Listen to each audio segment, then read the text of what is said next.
All right, now to college football, and a bad weekend for the Rams and the Buffs.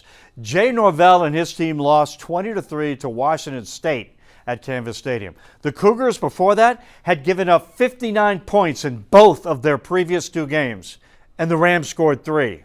So is Jay Norvell's job in jeopardy? And then the late show at Folsom Field, Coach Prime and the Buffs lost 24-21 to number 25 BYU. The Buffs had lots of chances to make a statement and pull off a huge upset. It's one of the biggest sports stories of the week in Colorado, and it's our View from the Top of the sports world. View from the Top is sponsored by Ramos Law. Here's Brady King. We got to do better as a staff, as a team, and I got to do better. We obviously didn't play well enough to a man, and we didn't coach well enough, starting with me, and I take responsibility for that. So when both head coaches start their press conference with basically the same message, you know it was a rough weekend for college football in Colorado.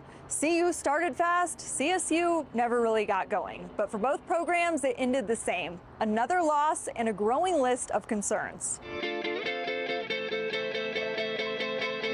Colorado opened hot against BYU, scoring touchdowns on their first 2 drives. But the momentum vanished. The Buffs went scoreless for the next 40 minutes, including just 19 total yards in the fourth quarter. We had opportunities, tremendous amount of opportunities, but nevertheless, we didn't cash in on it. And sometimes it felt like the moment was just too big for some of our athletes. So the opportunities were there, but the execution wasn't. Penalties, missed passes, and questionable clock management haunted the Buffs in a 24-21 loss. We got to get consistency at all positions. When we get that, you're going to see the continuation of what you saw early on in the game.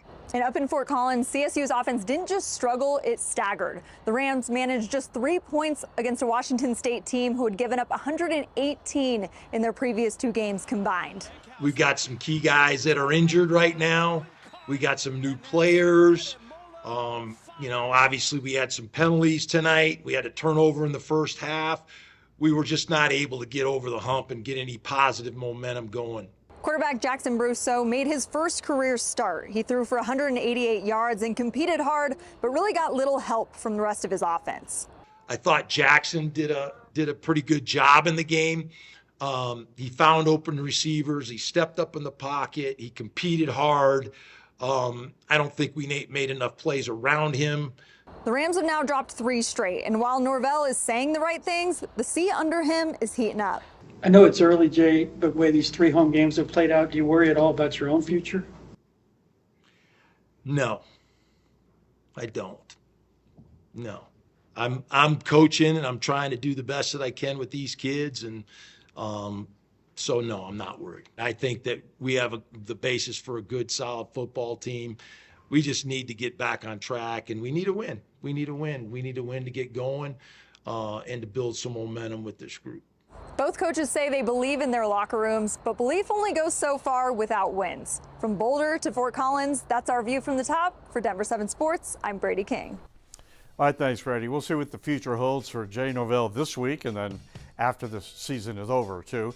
Rams' next game is Friday at 3-1, San Diego State, while the Buffs travel to Fort Worth, Texas to play TCU next Saturday night.